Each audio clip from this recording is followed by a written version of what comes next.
Startup Village, where we've been talking everything about payments today. We've got the gallery spotlighting the really cool startups who are building in this space. We've got the founders feed playing their story. And I'm here today, first joined by Daryl, who's been powering the Learn and Earn gallery of IRLs to talk a bit about how that's been going. It's obviously the second day. So the first day, we got to experiment with it. And I'm curious to see how that goes.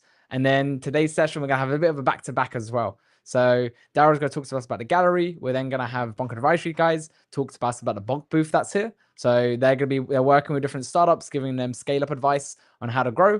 And then we're going to have VJ come in and talk to us a little bit more on the technical side of payments and some cool things that he's seeing in the space. But let's begin. Daryl, why don't you just quickly introduce yourself and tell everyone a little bit about how IRLs has been powering our Learn and Earn gallery. Yeah, brilliant.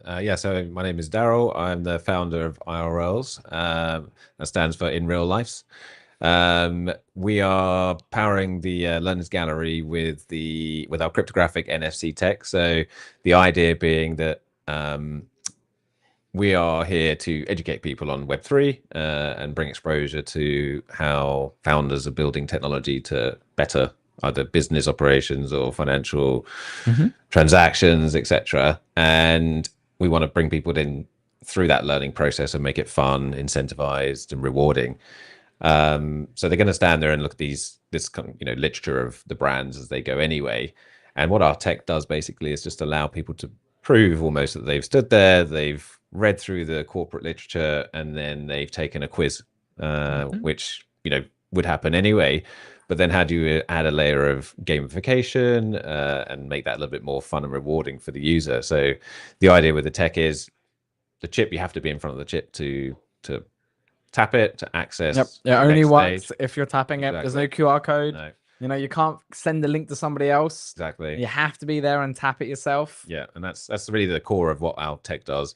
We've applied it to walls for collecting street art. We've done all sorts of interesting things with it, but it makes a really good use case for almost like proof of learning as a kind of protocol. And the idea being, you stand there, you read the literature, you tap. Obviously, we'd like to spin it in this direction where you tap, you take the quiz, you have obviously read that literature, you're answering these questions, and then you get a score based on your answers, and then you get a collectible based on how well you do. Yeah. And then those then act as raffle tickets that then get into a prize draw at the end of every day, I think it is. And then so you're basically being rewarded for your participation, for engaging with that corporate literature and learning about the brand, which is really powerful because at the end of the day, that's what sponsors want. That's what brands are here to do. They're here to educate people. And if people are here coming willingly to actually understand the space, then they also want to participate and learn, right? So 100%. Yeah. And it's very nice and easy to be able to use, and it allows people to learn at their own pace. Yeah. So as they walk forward,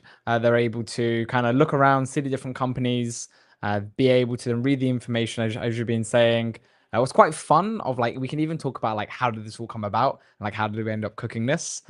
Because there's a few different teams that we brought in. The grid have been able to help kind of manage the actual data itself, what is being displayed, both from the copy that's on the screen and the copy that's in the quiz. Yeah. That was all pulled from the grid.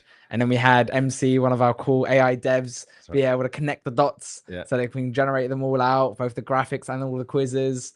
Parker from our side help make sure that it can all then be flowing all properly into the quiz, into your CRM as well. Into the CRM, yes. I think that's the cool thing with these type of activations as well. Yeah. Is that we're able to you're able to generate an actual business use case for it, and from the business point of view, you were able to then track properly. It was well, how many people did learn about today Helio, about how they're pioneering payments for businesses, or how they learned about Sling and how you can download an app and learn and be able to send money all across the world instantly. Or did you know that you actually can get credit cards now and be able to spend money on debit, and you got CastCard who are pioneering. I didn't know all these things. I took the quizzes and I was like, wow, okay, I know new things now.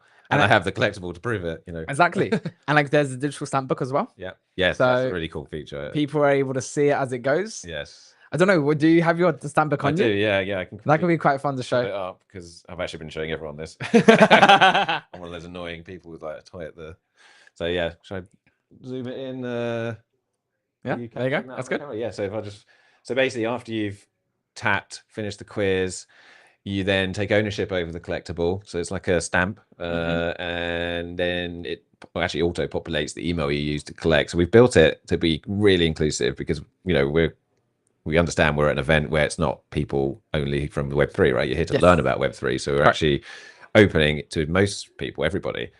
So it's all through email. I don't have to put in a wallet. No. If I don't have one. No, absolutely. You're creating that on the back end for me, so exactly. I can be able to just like comfortably use my email that everyone has. If you know how to use an email, exactly, you can literally enter our system. There's no app to download either. No app. You know, like it's all just on the browser. Nice, clean, simple, fast. We remember the last email you used, so literally once you've done once, and it could be if you've collected one of our street art pieces, and you come and tap this. The email you used to participate in our. As long as it's the same device. Yeah. You know, I remember because we have it at the co-working as well and at build stations, and I've always done that like little tap, and I remember it's so helpful. I don't have to keep inputting it. Exactly. Do it once, and there we go. Every time I arrive, bang, tap, one click, get my collectible. I've proved I was here, and now the company has the information that they need to now I can get different stuff later. Or we're giving away the raffles for people to be able to do it too. Yeah, and I think what you were saying earlier about how much how it all ties together, the amount of data that is here sloshing around in the real life. You know, obviously within the metaverse and the digital world, there's all those data points are captured, and they're quite easy because they're tangible in the digital world to the digital system. But out here, there really isn't. And I think back to the IRL's chip, that the strapline we used to use was bringing the blockchain IRL and bringing that layer of verification, which really doesn't exist because QR codes are too corruptible. The links can be shared, and so you really don't have that kind of pure data capture mechanism, which this chip now does. So yeah, that then captures all that data, it feeds it into your CRM. You now know who's been participating, which quizzes they're taking, and over the long term, you get to have some really cool data points on those users as to how many events they come to. Exactly. You can tell the full story of their journey, and this is only just the start of it as well. Like you can imagine like big conference settings, people can be able to get it when they go to booths. Definitely. We talked about, and then you can be able to look when I go to talks, when I go to workshops, I can be able to prove I was there. I think a fun one with workshops as well is that you can, because like if you're a big company, you're doing a technical workshop to onboard new developers. You send your DevRel to be able to go do the workshop, and they're going to do the workshop. So there's 10 people there. And how is the rest of the team evaluating, well, the costs, the flights, all of the additional time to go towards it? Like, what was the ROI on that journey? And they're just saying there's a lot of data that we can't capture at the moment. But if when they arrived, they had an IRL, so you got proof of participation that I was there at the workshop. And then there's also like a quiz component towards it to prove that I learned. Exactly. And I know now where to go.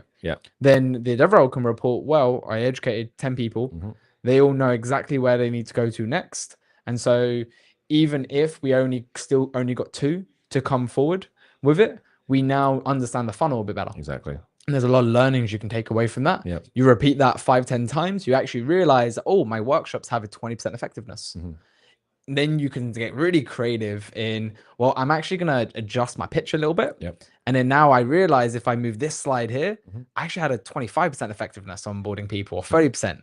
And you can, with the data, you can really start refining your growth ecosystem and how you're able to activate in IRL events, which is a huge lifeblood of our entire ecosystem, is doing these types of experiences and being able to onboard and welcome new people into whatever your product is through it. So I think gallery is a cool test. I think the Web3 world has almost forgotten about the real world to some degree. They throw events, but there's not really much going on there in terms of capturing the data there. Because everyone's so focused on blockchain and kind of building digital products.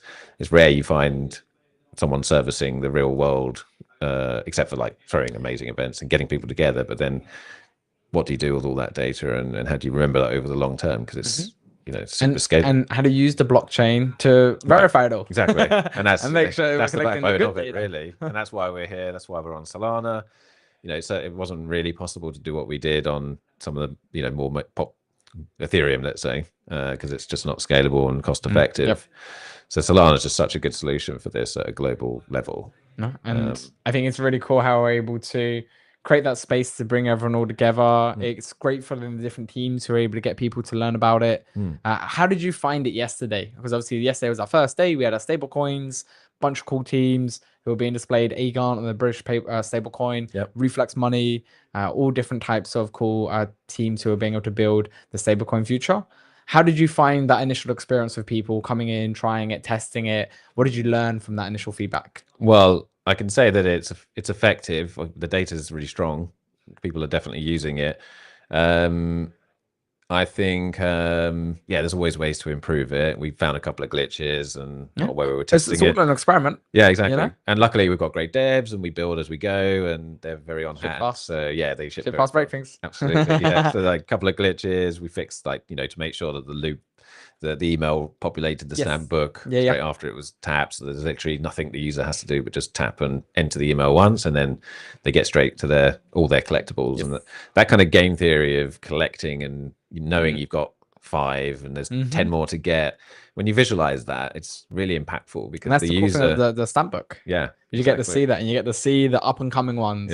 That you could be able to get as well, which we built in the Build Station hackathon. Yes, for Colosseum, and I think that was a really pivotal moment for our model, and that kind of took us up a level as well. Building it for the hackathon, but then we thought, hang on, this is really powerful for events. This is obviously the first kind of event we're applying it more to the learning side of things, but putting these on booths and then requiring the attendees to visit, gamifying the attendees to go around different booths and say, if you go to 50% or 60% of booths, you get to this tier of prizes or whatever, and at each one you have to answer a little question about each booth in order to collect this collectible. And that's just a really, makes it fun. People like that kind of engagement, and it's a win. Everyone's a winner. The booths, the organizer of the event, and then the participants who we're going to learn anyway or go and visit these booths, but now they can actually win something potentially. I think what's quite interesting, as things get more natural, of like that kind of becomes habit at these types of events. That's what you do. You build up your IRL stamp book, normalize it. Exactly. Yeah, exactly. It becomes like that normal part of when I go around to these events in the Web3 space, I can verify what I'm doing. And I'm able to then be able to tap into that whole other side of the experience of the event. And there's a digital verification of what I've been able to do. The companies can also get like a lot more detailed reports on how it all comes together.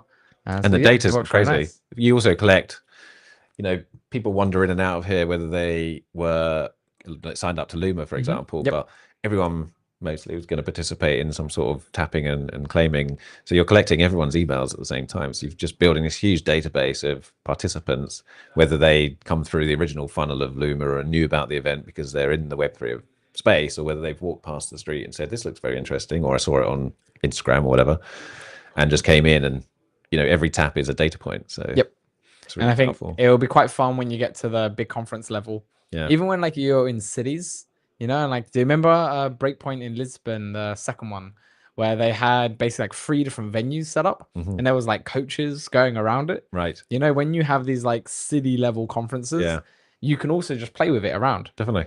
And like different teams can be able to utilize this as ways to incentivize people to explore, get around.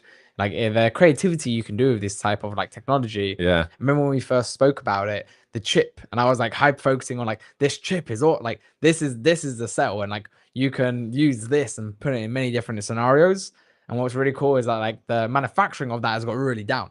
Before it used to have to be big plaques. Now it's behind a sticker. It was a chip powered by a battery. Because when it taps, a new URL is generated. And that needed a bit of computer power.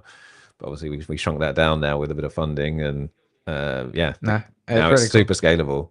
Same tech, same security. Literally, we got the screen, and we just have to put a sticker on it. And that has the NFC chip in it. Bang, tap. You can put it anywhere. I think it's the creative side that keeps me interested in this particular field of it as well. It's how like capturing data is one thing, but driving engagement is another thing. And I think that's where it gets really fun and interesting and keeps me compelled to carry on doing the technology at scale, because you can just imagine doing something at a city or global level where you've got events all over the world, or working with a musician who's doing a concert and they want to do a album release and they want to release tracks through the cities, and you have to go and find these chips to collect one, for example, or art. Obviously, I love the art side of. Or like they want to release their new album, or they want to do like shares in their next album, but they only want to give it to people who've been to one of their concerts before. Exactly. Like that, it gets really cool when you get those kind of creative areas. Is anything, so you mentioned there as like that's kind of scavenger hunt kind of vibe. Is there anything else specifically that you're like, I would love to do that? You know, if we could apply this tech towards this scenario. Yeah, I mean, we've done the street art side with great artists, Lou App and JK's just down the road. So in the Bateman's Row in Shoreditch, we've got like 7 walls that are active at the moment, Which is cool. But yeah, it's really cool. They're like love the tech because for them it opens it up to a new collector base. I would love to work with some artists who would like to get a bit more international with that and do sort of global scavenger hunts where, you know, obviously it needs a strong community for people to get off their bums and run around the city. But I mean, it's whenever you're in the city, yeah, like, this now becomes a tour destination to go to. I think tourism is something I'd love to get my hands on. Gamifying tourism, you know, you go to the Eiffel Tower. Why are you not collecting a digital souvenir of that? Why is a collectible not a tangible souvenir these days? And I think it inevitably will be as kids are digitally native, and the idea of owning something digital is as cool or important as owning a little key ring, if not better. Especially when it starts to unlock more things. Exactly. Because the blockchain, we can 100% verify you attended the Eiffel Tower on the 25th of April, 2025. We would then be, and that's part of like the spring edition for 2025. Yep. You now, when you play Fortnite, they did a partnership, whoever looks after the Eiffel Tower. Exactly. So that now you get a new skin. Yep. And the only reason why you can get that new skin is because you went to the spring edition of the Eiffel Tower. So you don't get the... Or you paid a pretty penny for it on the secondary market. Yeah. Because these are these are collectibles that can be traded at the end of the day. Yep. Which is another cool idea because you then drive a funnel to the scarcity of them, the exclusivity of them. You can only get them there in person, like I say, at that spring season, or you got to pay up for it on a secondary market if someone's willing to sell that particular asset. So it's going to be quite fun then to see how Super Team's able to grow. And I wonder if some of the collectibles that people get here on the second London Startup Village will be valuable in the future. Maybe. Because they're going to be like, oh, you were there? Yeah, exactly. No way. Yeah, you knew Unruggable before they became the new legend. Like, wow. Like, that's actually a piece of history there that you got. Because the scarcity is going to be really tight as well. Small. So, like, they're expecting when they start adding the like benefits towards them, you know, like it could do some really cool aspects towards it. But yeah, that's the fun thing about it. Or the gamification possibilities on chain, because it records everything, is the most powerful. And it doesn't just have to be, it could be in 5-10 years. Yeah. Yeah, exactly. But like it's all there verified. So we'll be able to do it whenever you need to. Activate whenever. Yeah. There we go. Awesome. All right. That's then the little Learn and Earn gallery, part of the Startup Village. Thank you, Daryl, for being able to talk to us a little bit about it. Yeah. And we're now going to be able to bring on the Bonk Advisory to talk a little about the Bonk booth and the different teams that have been working with. Daryl, brilliant. Thank you. Nice one, man. Awesome. All right. Stay tuned and we'll be back in just a second. Lovely. Lovely jubbly. That's good. Nice. We'll get some like sound bites out of these as well. We still need to do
Yeah.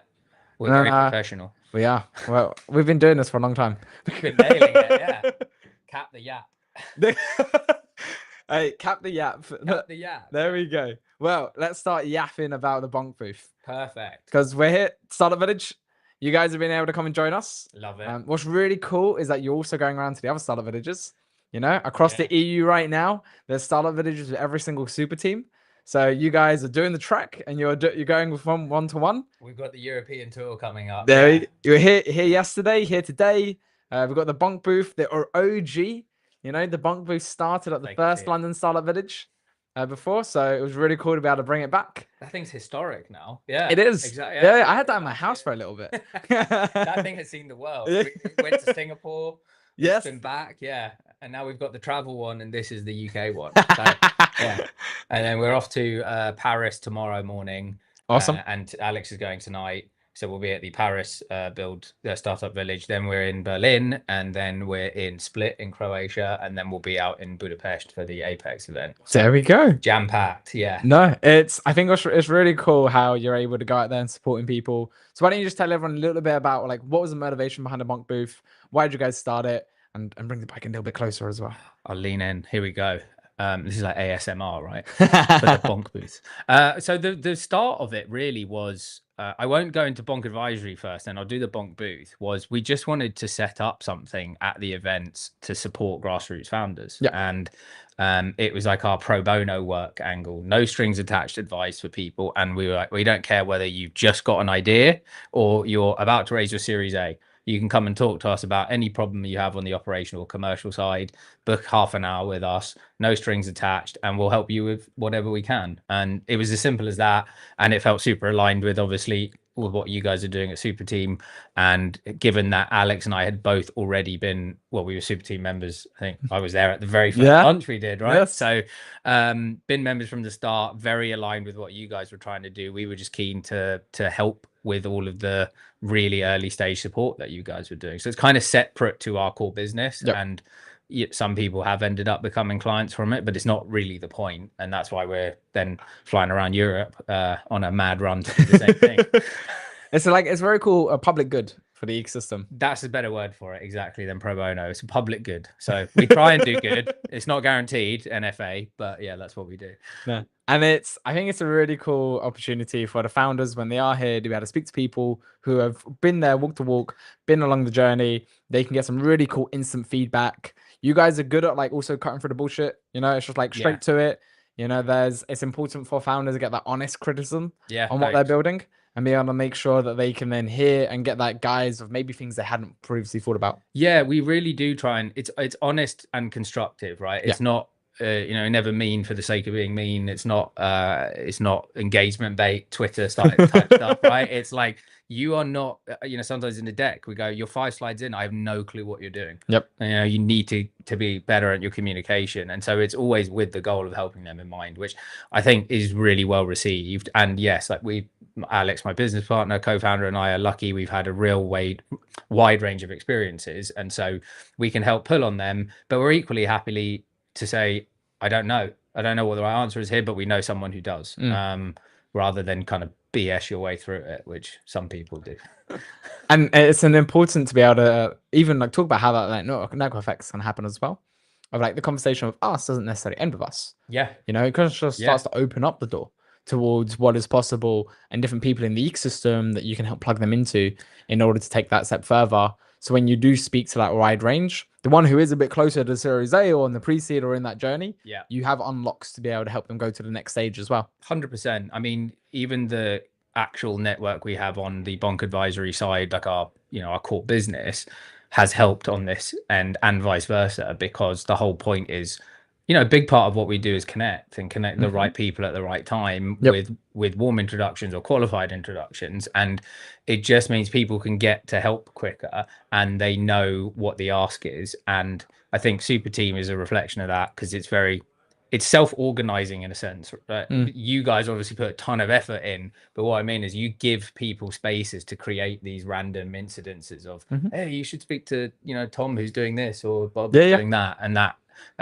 that's where a bit of the magic, the intangible magic happens. Yeah, what I always call it the environment experiences was like one of Kobe's like last little thing that he gave to us on this like concept of, well, what is the Startup Village? It's an environment Yeah. and there's experiences. Yeah. So we just had Daryl talk about the Learn Learn Gallery. Yeah. You know, that's one experience. Yeah. We got the Bonk booth. That's another experience. It takes a village. Yeah. That's an expression for a reason, right? People need help from loads of different sources and loads of different ways and at different times. And so that's part of why we try and do this, like I say, on it is the no strings attached side of it, because people do think, oh, I don't have funding, or I don't have money, or I don't have this, and you go, that's not the point. Like, we've all been there. I've been a founder with nothing. We've done all of those stages, and so we can help, and we try and make it friendly, right? That's why the booth looks like we've deliberately gone low tech. It's like a lemonade stand / therapy booth on purpose, so people can come and they feel invited, I think, to ask a question where they're like, what do you guys do? Yeah. Versus your kind of standard tech stand. And that just sets the tone from the beginning then. It's all handmade. Yeah, handmade, No. thanks to Bok from Fidesium. And then also, we got a local artist to do the artwork. And then when we took it to Singapore, we did the same out there. Toronto last week. Yes. Tell you, this booth is well traveled, like more than some people I know. So. No, but I think then it's showing how you're able to not just give it to like a local space, but the Solana ecosystem is global. Yeah. You know, there's super teams all across the world who can see value in being able to host this. And it is quite fun. It's like the Startup Village have aligned back to back. So Yeah. you guys are going on a tour. Is there any location that you're particularly looking forward to? Maybe one you hadn't been to yet, or a place that you always wanted to go to or excited to go back to? That's tough. Yeah. Because, like I'm pick a looking favorite. forward to them all for different reasons. Exactly. Yeah. All my children are my favorite. So, no, I mean, I sit on the fence. I love them all equally, but I love Berlin. It's such a fun, interesting city, and obviously Super Team Germany, like one of the OGs, and always had a lively system out there. But then like Arthur in Paris is amazing, and like the energy those guys have. I've not done the Balkans as a super team yet. I've been to Croatia before, but not there. So I'm really looking forward to that. That'd be quite fun. I met Marco. We met up in Istanbul, and those guys are buzzing. There's so much energy there. And we were gutted we couldn't make it to Poland, but as people will probably gather, there's two of us and we can't be in 10 places at once as much as we're trying to be. No, but you did just split for a little bit. So, because obviously Canada was earlier on. Yep. That they had. Yeah. And then we still had the build station that was running here. So you guys was able to divide and conquer. We do try. Now you're coming together. Yeah. On this European tour together. We need that final leg. We need to hold each other up. It's going to be like, was it the Browntree or Brownlee brothers, like holding each other up across the finish line? Like that's how I think we're going to feel at the end of the sprint. So yeah, my wife is very patient because she didn't see me for quite a long time. Yeah. Hey. Well, sometimes that's how it goes. Yeah. She's very understanding. Yeah. And I guess because you've been running this for a little bit now, Bonk Advisory as a whole. Yeah. Are there any particular teams that you've been working with that you're really excited for, and that you're glad you're able to meet and be able to work with, even if it's just on like a personal level of like these guys are really good to be able to work with? Yeah, I mean, I'm going to answer that twofold, because there's clients of ours. Obviously, we are, because we've ended up actively working with them and signing with them, and so a few of them might be NCorp, the guys here, kind of climate change, and they're doing some really interesting stuff. Look out for it. With if you want to go short Miami, that might be something you could do as an example. I hope I'm allowed to say that. And then We Rate, who's Brecht and team, and they're tackling the issues with kind of bad and fake reviews, which is brilliant. We've got some interesting deep in teams. Trying to think of I put you on a spot names. there. Well, none of these questions were prepared. Like, no, we're just riffing here. And then on the other side, it would be people like Globochain, for example, like here, where they're not a client, but they're just great. I really like the guys, and if we can help them, we would, and we will. Lohman with Jason Rodriguez, a really interesting business. We've got a bunch of teams that we're speaking with where they're not necessarily formal clients, but they're just interesting businesses that we're really happy to support. DeFi Carrot is a business of ours, really interesting yield aggregator. So we've got quite a wide range, from kind of consumer facing products like that, or Golfin, all the way through to the DeFi side, like DeFi Carrot, or climate tech like NCorp, and a few others. So Awesome. It's just been great. Yeah, it's been Yeah. a mad first 9 or so months or longer. But we've got to work with a bunch of great teams already, and like I say, it doesn't have to all be formal client work to be interesting to us. Yep. It's the power of the Monk booth Yeah. as well, bringing it all together. Yeah. Appreciate you guys being able to come and join us. Thanks for and, having us here. doing the European tour to go around the Salah villages. Mate, Cap, keep up the good work. Oh, I appreciate it. Thank you, Kieran. Cap Thanks the for coming and joining us. Cap the yap. I have VJ to dive into all the technical side of payments as well on the payments day. Awesome. Yeah. Yeah, we love There VJ. you go. Awesome. Thank you, Thank Kieran. you. Cheers. Awesome. Catch you in a bit.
Changed my hat now as well. Oh It's slowly been progressing.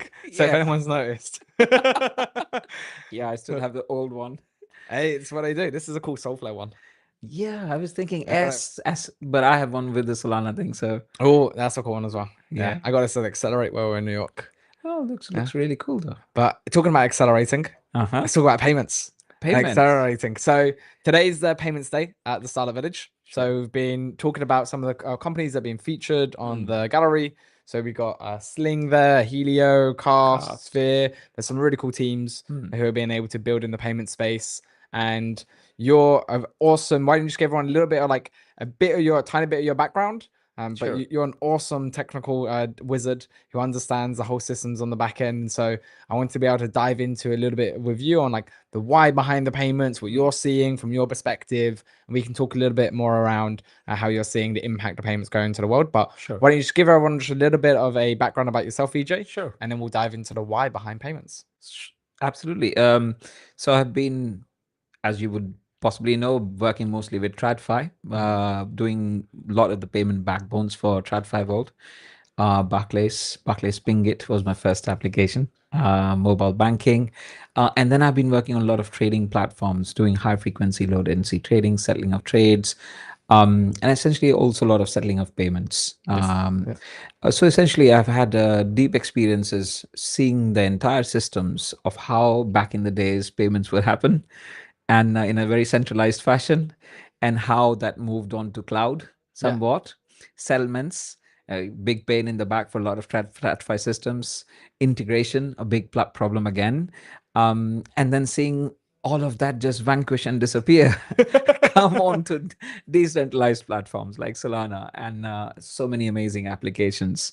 So that's my small experience, roughly about 18 years of industry experience in with all of these kind of systems. No, and I think it's awesome going to be able to like dive into view of this to be able to talk about it, because payments, like yesterday we had our stablecoin day. So we had Nico talk to us a little bit about how he's kind of seeing that landscape come together.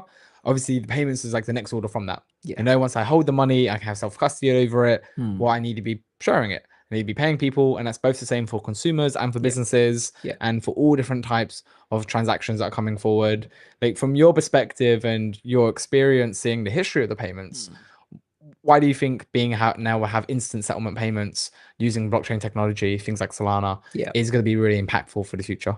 Sure. So just to give you some context, there are instant payment settlement systems like what we have is faster payment systems here in the UK. We have similar systems in the Europe, but it costs crazy amount for those companies to settle those transactions. And then again, they are centralized systems. Now compare that with Solana. The cost that comes to for a single transaction Solana is 0.00025. That's 3 zeros after a dot. So essentially, if you were to take classic example of Vice, if you were to do a transaction on Vice, say if you're sending like $100, 100 pounds, say to Nigeria or somewhere else, Vice would first see how much amount you put in. Like if it was 100 pounds, it will increase the fees. If it was 100 was becoming 1,000, the fees increases. Yes. With decentralized systems, specifically backbone like Solana, whether you're transferring $1,000, whether you're transferring $100, your fees remains the same. And the percentage of the fees keeps going down as the number of the volume of the payment increases. So if instead of $100, if you're transferring 1,000 and 10,000, the fees is exactly the same. So the cost is crazily low. Now this has attracted a whole lot of applications from the world. So essentially, you just for educational purposes, you categorize the applications of this backbone into personal payments. So you and me can transact between each other, and so you have wallets. But then you also have, like, you want to make a bank, you want to become a bank, for example, and so you would like to allow other people to do payments via your banking system. And you don't need to have the kind of resources like the real world banks have these days. And then you have also infrastructure that you want to build so that you can basically give different kinds of banks and individuals that infrastructure. So payment infrastructure is key. Just as if you imagine open banking. open banking, it was a paradigm shift in the way people did banking, because now you can transfer between Barclays and Lloyds and NatWest, and you can still see all your transactions interchangeably. So that is the kind of infrastructure layer that also needs to be built, and it's also needs to be there. And then there is fourth category, which is corporate level of payments and transfers and settlements. And then there is e-commerce, which is merchants. So every time you do some transaction with a merchant, if it's not a decentralized, if it's not Solana, then essentially end user ends up paying 3%, or the merchant ends up paying 3% to the provider, like MasterCard, Visa. Similarly, you've already heard the example of Vice. More the amount you want to transact, the more the fees you get. Yep. For the corporates, they run a big risk of currency hedging. Yeah, Because you buy a car in, say, for example, take a classic example of buying an iPhone 16 Pro in States, as opposed to buying here in the UK. If you were to buy that, build that in bulk in US, doesn't happen. But if you were to assume that it's produced in US, but then if you were to sell that in the UK in pounds, there is a huge currency risk, because you, as you know, the US dollar is devaluing. And so this huge currency risk that can be eliminated with stable coins, which essentially run on payments networks, which run on the Solana backbone. So Solana actually has captured attention of the whole plethora of payment applications, and not just applications. It has opened up into networks, infrastructures, integrations, and drip on top AI on top of it. So the kind of applications that are coming up, you can see they're just super duper amazing. Some of the names you've already mentioned, Helio, Cast. I would like to also mention Squads, Spear. So these are just amazing applications utilizing the full breadth of what Solana has to offer, really.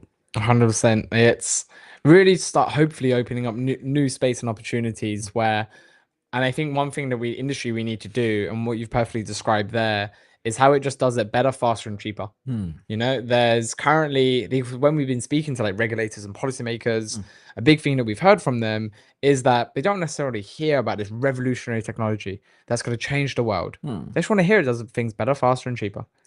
And I think payments is a really good way that you can show that. Like, I wonder if maybe we could talk through the bit of the history of the payments, because you mentioned a bit before you've kind of seen that cycle grow.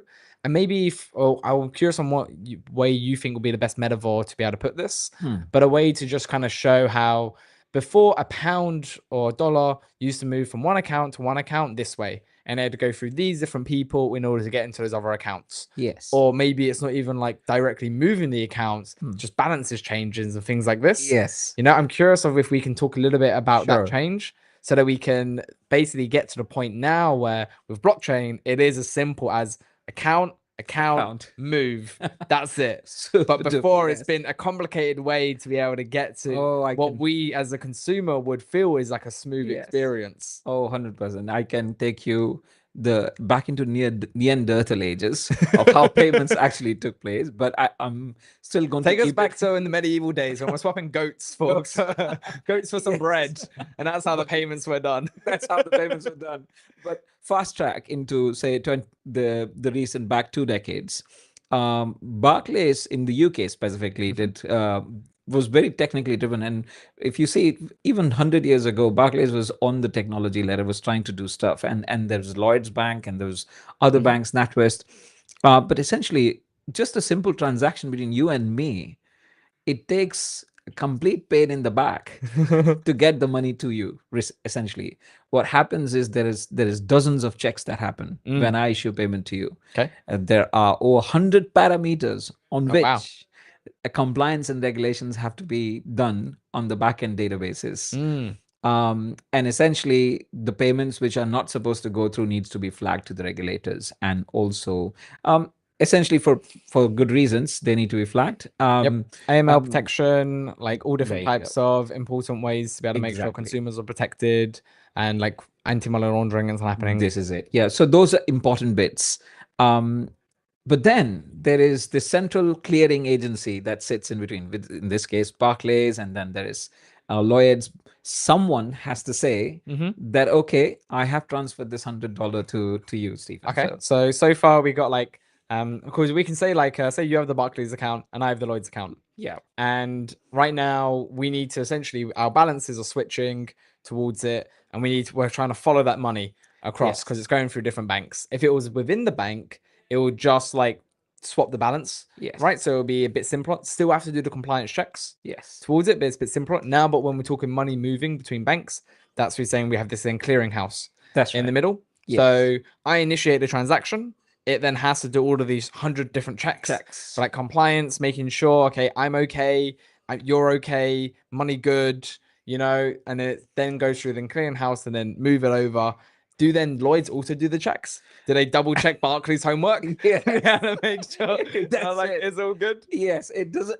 It wouldn't happen back in the days, but now with more recent systems, they also have to check whether the money is coming from a legit source. So sometimes you will see the money is seen in your account, but as soon as you're trying to take it out, it's frozen. You can't move it out. So there is a clearing agency in between, but then there is responsibility on Barclays, on Lloyd's. And of course, if the volumes of the amount of transactions, the volumes are quite high, then the clearing agency also takes some time. Of course, all of these processes have been automated. So when you see faster payments between Barclays and Lloyd's, they're actually going through in a jiffy, like in a second. But even in that 1 second, it has to do it has to do a lot. It has to go along, and all of these records have to be kept. Yes. And that's called the ledger. And this ledger essentially is a centralized ledger in one specific place with the two banks. And God forbid, if something happens to this ledger, then essentially we have got no track record of who's made payments to what. Of course, there's a lot of amazing systems and engineering done to take a backup of these ledgers and, you know, periodically review them, audit them, and all those things. But this is the beauty of the decentralized systems. As you mentioned, in decentralized systems, you can literally send money from my wallet to your wallet. Take wallet as an account. And this is instantaneous, like lightning fast. And you just see it in your account, and you're shocked that actually I do not have to wait for like 2 days when I want to transfer like 100,000 pounds, because every time you do these things, a bank is going to call you up. Yeah. And like, because that was going to be one of my questions on, so what point, how much money can you move before you start getting the bank call you up, or you start having like, well, actually, maybe you didn't reach one of those compliance checks. So now I'm actually pausing. You can't send that money until you speak to somebody. You have to come down to a branch in order to like go and speak to somebody in person and verify that like, yes, you're doing what you're doing. And you're just paying the builder for the fence that he put up, you know? No, this area is subjective. Although they have got some hard limits on the volume of the transaction, individual cases. So hard limit is, previously with Barclays, you could only tap like 20 quid. Yes. And now that has like upgraded to 100 quid. And that's across all the banks, I think. That's contactless payments. When you're going through it. I think even with Apple Pay, you can do anything.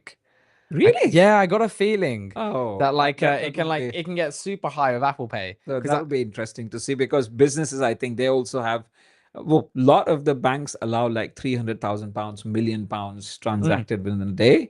But for a lot of the businesses, small businesses, they evaluate you and they put you under a cap like 50,000 pounds a day max. Okay, I'm sure there's something that high. But I was like paying for a MacBook, and he was like, "Oh, you can use Apple Pay." I was like, "Can I?" Can I? Like, yeah. So there are some gotchas, but every now and then you will come across a situation where you actually genuinely wanted a transaction to go through, but here you're stuck now for like 2 days because it's Friday evening. And Saturdays and Sundays are coming up, so no one's going to actually answer you. Possibly they're going to answer you for fraud, lost credit card, debit card and stuff. But for transactions, it's a little bit of a chill pill. So your business could be stuck. With faster payments, it has become more smoother. But as I said, every time they have a suspicion on a transaction, They might just want to do a double check, and it could basically. And I had been in such situations in the past where I had to pay invoices of someone in Vietnam, and they just wouldn't clear the transaction quickly enough, and the guys in Vietnam had to pay their bills. So these are some genuine situations. But at least with a blockchain, you can see the speed at which the money goes around the world. It's crazy. And I think what we talk about there as well is like that proper self-sovereignty over your money. You know, that was a big conversation yesterday when we were talking with Nico about the stablecoin side. Yeah. He sees a kind of future where you have basically a account, and that a account is that wallet, and the banks don't actually necessarily hold your funds anymore. Your funds are held in that account, In that wallet. and the banks actually, they operate as like access into it, and they now start competing on features.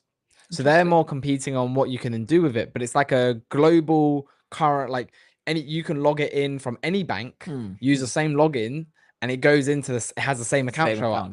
Similar to how you have your private key and you go to the different wallets like Solflare or Fuse or any of those, and it loads up the same money that's in it. It's the same sort of thing with your banks.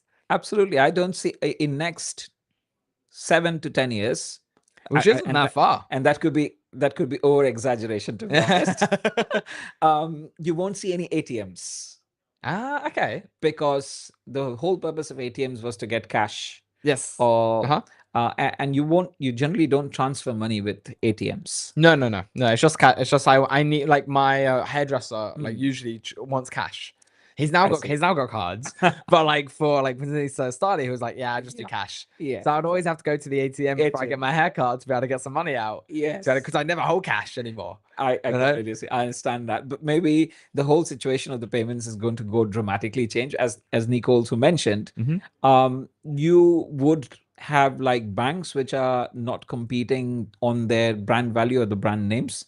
You might actually, they provide you services like insurance on your wallet. Yes. They provide protection services on your wallet. They provide you so apart from just a fun one there while we're on that, which because I like on this idea of like they give you different features. Yes. A fun one I've been seeing them do is, because they have now access to retail space.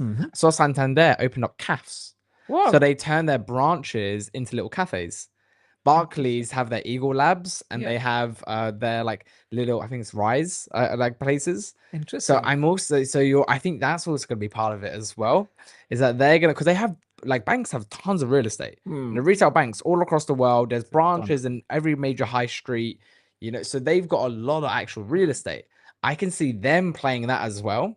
Where like, okay, cool. Like, yes, you need insurance on the money that's in there. Yeah. But you also need a place to work, maybe, because everyone's remote working. Socialization. You can do events there. You know, it could be like a cafe itself, like just like people can come in. You get a discount if you're pay with your Santander, or you get the free coffee when you're able to do that. And so I think that's fun things that they'll do as well, because you'll get a lot of little competitors come up and they'll be able to try and like tap into a bunch of different features. Like the next neobank is someone who just like hyper fixated on a specific niche and found a very good feature that specific niche wanted, and then just started growing from there and was able to start adding more as it goes. But the big ones that are already established, I think they're going to take different strategies towards it. I think the real estate one's a fun one that they'll have to start looking. I'm already seeing them start to explore. Oh, they're definitely stuff like accelerators as well. Yeah, you know, I think like they have their additional services around it. The additional services, they have their own teams now. They're experimenting. Maybe they have fumbled a bit because they're incumbents and they're seeing this dramatic move of transactions. When we speak, generally we speak in terms of money, right? $100, $10, $1,000, dollars, pounds. But in technical sense, people are speaking about transactions. Who's having the transactions? Is it the bank Barclays? Is it who's settling the most transactions? The real way how the banks actually make money is when they do settlements, when they hold the money for the customers, and when they do transactions. So if that transaction is moving into social space, into a space where your identity is driven by what features can you provide, that is very uncomfortable thought for a lot of big banks. And so essentially they're trialing out a lot of stuff. And recently I also heard, R3, which is one of the biggest, they did a tie-up with Solana, and entire of their backend, which is for stocks essentially, but similar concept is going to happen with the banks. Is now they're choosing to sell on Solana, and that's what billions of dollars. We're speaking of tens of billions of dollars of trade settlements. So incumbents would be easily challenged by newcomers. But the problem I see for incumbents is they're heavy at this point in time. They're a bit wobbly, and they will have to shed a lot of the extra mass that they have gathered over the years in terms of technologies. They have they have legacy systems which are well integrated, but still, even till date, they have to be managed, maintained, and the cost is crazy. And all of that cost comes to the end consumer. And so when we then start thinking about how banks can be adopting this, because like when you talk about payments, ultimately it comes down to I have money, you have money. What does that actually mean? Well, we have bank accounts and we have deposits in the bank, and then the bank is then able to clear it for us before we get into this like Web3 side of like owning our own accounts. And even whether it's not like a retail bank or it's say like a Wise or like neobanks like Revolut and Monzo, it's all like another party on our behalf custodying the funds and then being able to enable the transaction to happen. Even when you go to like a business, it's the same idea. I'm going from my bank account to your bank account in order to move forward. Where do you start to see the adoption for the banks coming and what that looks like for the consumer? Like, and maybe an example to help share is Sling with their app. So, and everyone's seeing here as well. You've got your deposit in the pounds, and I put in pounds using Apple Pay. Cool. But what it does on the back end is it converts it to digital currency. And that's how it does a settlement instantly. Is that when I send you it now, it's actually sending the stable coin. Wow. And it's being able to do that swap between them. Yeah. Do you see banks looking at do stuff like that? So when I look at my Santander balance, I will see my pounds, and underneath it, I'll see whatever digital currency that it's in. Or is there another way that you can start to imagine how, like, say, like a Barclays does start to move that all of their settlements now are on Solana? Yeah. And then what basically the implementation of that and the effects that it then brings? There's two routes for the banks to do this. One is a stablecoin route. Yeah, and, essentially the one that you showed with the Sling is essentially all they do is they become a custodian of all your actual hard asset, which is cash and your fiat. It's a little bit like PayPal. PayPal introduced PYUSD. Yeah. So they could end up doing a common, European Union has done a CBDC. So that is like a central bank digital currency, which can be like a euro and a pound. So that can become your standard way of exchanging your money essentially across people. Other approach is essentially to choose networks and infrastructure, which basically allow them to settle instantly, irrespective of what value we want to exchange. See, at the end of the day, we are exchanging some value. Yep. And the value has been classified as money. And money has been associated with currency, as in the country under which we're doing these things. So essentially, banks, incumbents are going to find newer and newer ways in which we exchange value. So value for you could be that you do things mostly, say, for example, in Ethereum or Solana. And you exchange stuff because in the modern day, we do everything with money. And so therefore, we have no easy conception to understand why would someone pay with Solana, or why would someone go to a party and do some things with Solana, for example, events. Why would they? You're entering in an event, you get a NFT, which is on Solana, or you get paid directly in Solana, for example. So there is going to be this journey for incumbents where they're going to wreck their brains to find what value, and they're going to do this via open banking because they have our transactions. They will dump that into AI, and they will understand essentially what does our life revolve around, and they're going to do this for every single. This is called personalization beyond individuals, and then that will give them intelligence enough to actually find out niche values that we actually. And so they're not going to be successful sticking just to stable coins. Although that's going to be their main bread and butter business, but they're going to have to find out values in their customers' lives, and what they're going to do is essentially use networks and infrastructures. Unfortunately, for most of these incumbent banks, they don't have any infrastructure to be able to do this. Even for the stablecoin, they don't have any infrastructure. Yeah. So this is where they will have to take services of a lot of the startup companies which are providing infrastructure, Helio, Squads, all of these providers. They're going to be very greatly used by these incumbents to first onboard them, and any of this infrastructure which actually allows them to analyze the value of the transactions. Yep. And historically, human race has always struggled to define the value of anything. So we did barter exchange. We tried to measure the value of something by exchanging hard assets. Yep. And then we tried to store value into gold. Then we tried to do the same value into money. But I think this conception is going to evolve a little bit more. It's going to become more refined, and the only way it's possible to refine this is with the help of AI and blockchain systems, because it's the AI which is going to tell them what's value for you and what's the value for me. Because at this point in time, the value for you and me is decided by $10, $5, $100, pounds. But AI is going to tell me that the same thing, the avocado that you eat, has to be a special avocado from XYZ place. And that value is much more than $10. Right now, it's available in Tesco's for $10. So you get the same crazy avocado which you like so much. Possibly it should be costing you $100, but it's costing you only $10. So AI is going to be able to do those things, and blockchain systems for payments, they are going to provide this infrastructure to be able to have this value creation, kind of value evaluation systems. So incumbents will have to go find infrastructure first. Then they have to integrate their existing systems, because they can't run away from their compliances and everything. They'll have to integrate that with on-chain systems. Then they will see dramatic benefits in reduction in the costs. And that could all be happening in, say, USDC, USDT, CBDC, SOL. And then they will be on to this journey of value evaluation for their customers. Interesting. So the idea of them being able to have their own stablecoin or start being able to do these integrations is like a natural evolution, where you think they would probably do the incumbent would onboard these other partners already who have already built solutions, so you can almost have like their MVP kind of like shipped out, and then that can then be generating number of transactions that are then settling using blockchain technology, that basically a shared database there.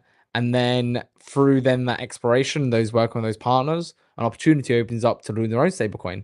And then they can handle everything, like the whole stack towards it, because it's all like native to the actual stablecoin itself. And by definition, what it's able to do is sending money back and forth, holding deposits.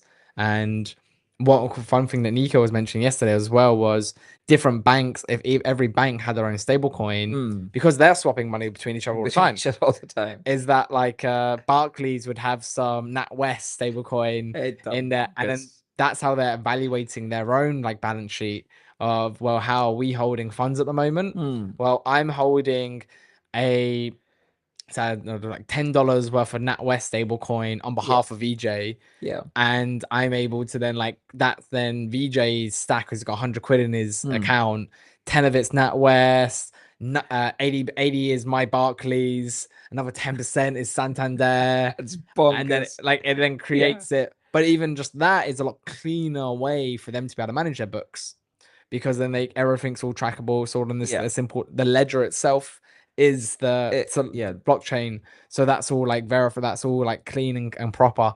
So you're able to then properly see everything and every single history of those movements, with it all instantly queryable, and you can find that whenever you'd want. And the AI has got access to all that information. And so it's been able to watch VJ's spending history over the course of it, and is able to build this like little profile on like, oh, this is what VJ is interested in. That could be definitely a possible route. And historically, us as humans, we have always done the best thing after quite a few attempts. So we have failed first, we have gone and done the wrong things, and then we have kind of done the right things, like what Edison did, and 999 mistakes essentially. So I see is it could happen that the banks, instead of actually using the integrations, a global layer of integration, they could actually go and do their own thing first, because it's very easy to, like Solana is not only a public blockchain, you can privatize it. Yes, correct. Okay, so banks might SPM. Yeah, exactly. And then it also gives you a like a pipeway, like an integration point between a private and the public. Yep. So the banks then have an option, and who is not going to take that option in the beginning days because they want to differentiate themselves with a lot of the other banks. But the beauty is, if they choose that route, then they can have customization, but at the same time, the settlement still is on Solana. So the global backbone is still the same. But it's highly likely that a bank is just going to do their own stuff technically first. Yeah. And that is always the case. Say, for example, I know a very big top 4 consultancy has all of their internal systems on Polygon network. But that's pretty cool. they're very badly stuck though, because they want to integrate with other systems, and it's not easily possible. Although it's slower as well. There's many people to get through. Like being out on that level of institution, being able to change things takes time. And then there is something called as customer education, because when you actually make a product on certain network, then you have to educate the customers on that you're using that network, and this network has these kinds of behavioral parameters, and so customers get used to it. So if you are using a chain which has got too many intrusive behavioral parameters, then every now and then customers are going to ring you up and say, okay, I have this problem, the chain's not working, transactions have not gone through, or this is and so you have to have that kind of education and training given out to customers. And so for a lot of the battle tested blockchains like Solana, Ethereum, and others, especially Solana, you have tested it for millions and millions and millions, actually billions of transactions. So essentially what that means is your customers are already trained, because they know how your underlying network is going to operate. So in essence, just to summarize, banks are going to be leveraging something, but they're always going to start making something of their own. They'll go through this learning curve of, actually, I would have saved a lot of money if I just did this, or I would have much less. And a very classic example is a lot of the banks, traditional banks, they still had their servers 4 or 5 years ago. And some of the newcomer banks, they said, no, we'll do everything on cloud. And they became the challenger banks. They had best offerings. And, so essentially all of the TradFi banks then have had to move on to cloud. And till date, some of the biggest names, I can't mention them, they're still trying to move on to cloud, do the transactions on clouds. And, the world was not made in clouds. Databases were not made for clouds. The clouds happened. So they're facing a lot of engineering challenges because of this. Now, blockchains, decentralization takes away a lot of these challenges off their plate. I can just focus on their business. And who doesn't want to do that? Exactly. I think that's a beautiful sentiment to be able to wrap it up with. But I think that's been like a really cool way that I think when you mentioned earlier on about like in 7 to 10 years, we're going to see these payment systems all the way across. It shows how you're able to see how the systems have changed from traditional ones to cloud-based. Now we're being able to go to blockchain-based, and the big companies are going to have this adoption curve. We're going to try and do it themselves. They're going to realize this work's already been done, and I can integrate into it, or I can get really creative and I can do my own stablecoin behind it. And that's going to then take us over these next few years where more and more people are going to start learning about it, because in order for the banks to implement it, because they know about it, they learn about the tech, it takes them time to implement it and to build it in, and then they need to educate the users. So then the users are going to be able to learn about it, and when we start seeing that start to happen on scale, that's when we start really being able to welcome a lot more people into the ecosystem, and hopefully give them the education on financial literacy, on how you can hold your money and how your money is currently working for you. And then that opens up a lot of doors for them to explore what this whole world of Web3 looks like, how I can take self-custody over my assets, and how payments now can be working cheaper for businesses because I'm not having to pay out high transactions. It can be working smoother for the big companies who are managing all the funds like the banks and all of this, and hopefully it opens a lot more doors for consumers to play in this on-chain world. Tomorrow's our tokenization day, so I'll be talking a little bit about how once we go into that type of position, how you can be using that money to buy different fractional pieces of assets, which continues to open up more and more doors for you. And even if you're just sending money all across the world to anybody, the amazing power of the blockchain is you can do that in an instant. Oh, absolutely. And I still love your cap. It's really cool. By the way, Thank you, his name Sulfur, is for the also cap. Cap. That's how we build the brand. Awesome. Well, VJ, Oh, pleasure. pleasure Thank you meeting for having to Thank join you. us. Same here. And we'll see everyone tomorrow for payments day, for tokenization day at the Startup Village. Super duper. Everyone for joining us.